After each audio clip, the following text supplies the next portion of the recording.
Lecture de la compilation post-mortem des écrits de Ellen G. White intitulée Tempérance. Chapitre 11. Le tabac et ses effets. Son action sur le corps. Le tabac est un poison lent et insidieux. Ses effets sont beaucoup plus difficiles à éliminer du corps que ceux de l'alcool. Testimonies for the Church, Volume 3, 569. L'usage du tabac a fréquemment un retentissement beaucoup plus grave sur notre corps que l'usage de l'alcool. Il tient sa victime dans un esclavage plus exigeant encore que l'alcool.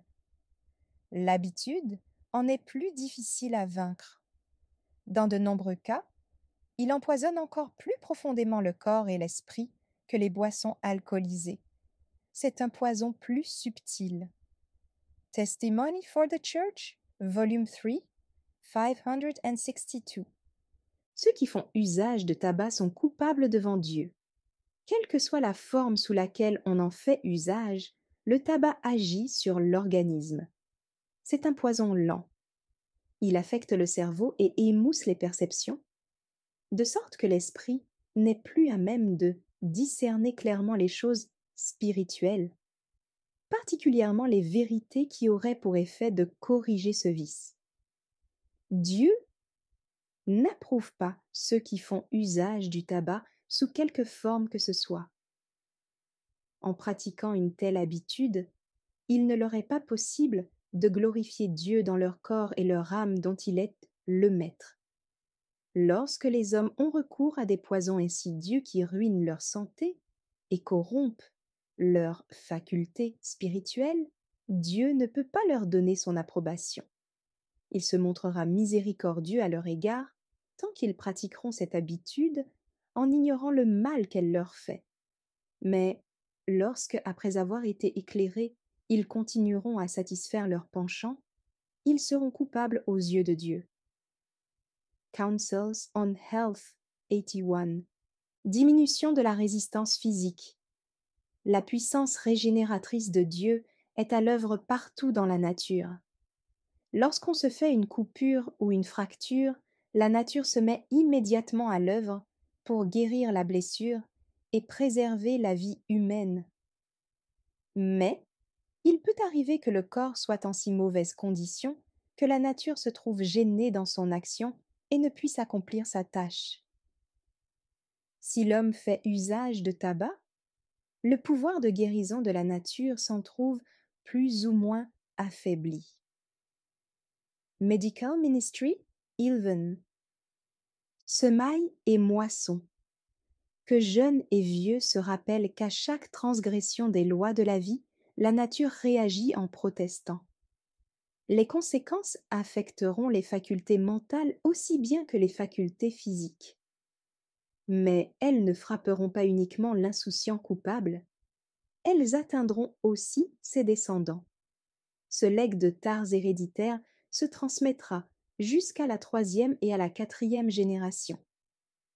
Pensez à cela, parents, lorsque vous faites usage du narcotique qui affaiblit l'âme et le cerveau, c'est-à-dire du tabac. Où cette habitude vous mènera-t-elle?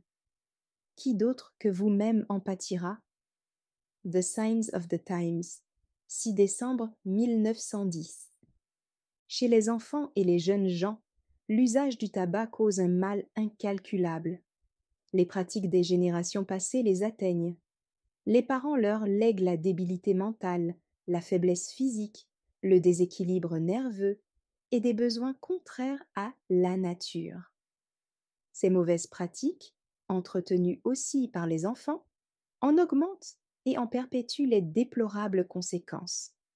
C'est en grande partie à cela qu'il faut attribuer la dégénérescence physique, mentale et morale, qui devient aujourd'hui si alarmante.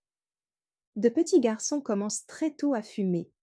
L'habitude prise, alors que l'esprit et le corps sont particulièrement sensibles à l'effet du tabac, nuit à la croissance, sape la vitalité, alourdit l'esprit et abaisse le niveau moral. Rayon de santé 183, 184. Les origines de l'usage du tabac. Notre organisme n'éprouve pas naturellement un besoin de tabac, à moins que ce besoin ne soit transmis par hérédité. Manuscrit 9, 1893. Beaucoup de parents donnent de mauvaises habitudes à leurs enfants en leur faisant manger de la viande et boire du thé ou du café. Celle-ci prépare le chemin qui conduira à désirer des stimulants plus forts encore, comme le tabac. Témoignage pour l'Église, volume 1, 480. Une nourriture préparée avec des épices et des condiments enflamme l'estomac, corrompt le sang et provoque le besoin de stimulants plus forts. Elle est un facteur de débilité nerveuse, d'impatience et affaiblit la maîtrise de soi. L'usage du tabac et du vin vient à sa suite. Les signes des temps, 27 octobre 1887. Des vies humaines sacrifiées.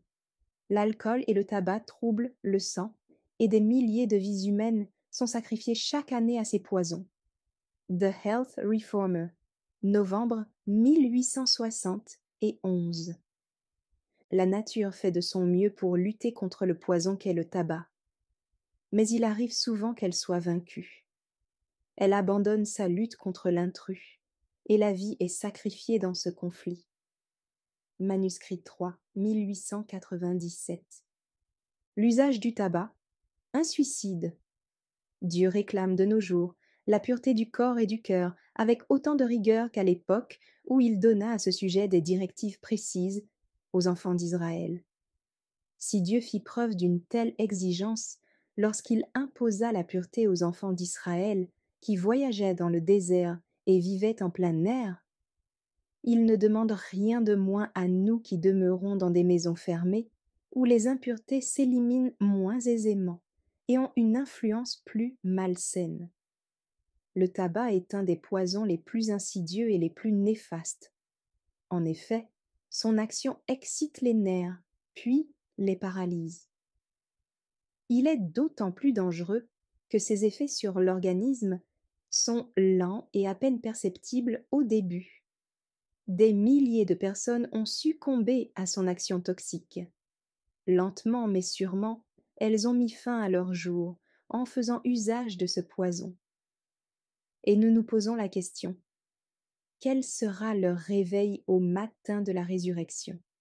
Spiritual Gifts 4128. Il n'y a pas de remède. L'intempérance sous quelque forme que ce soit enserre l'être humain dans un étau. Les fumeurs de tabac se multiplient. Que penser de ce produit?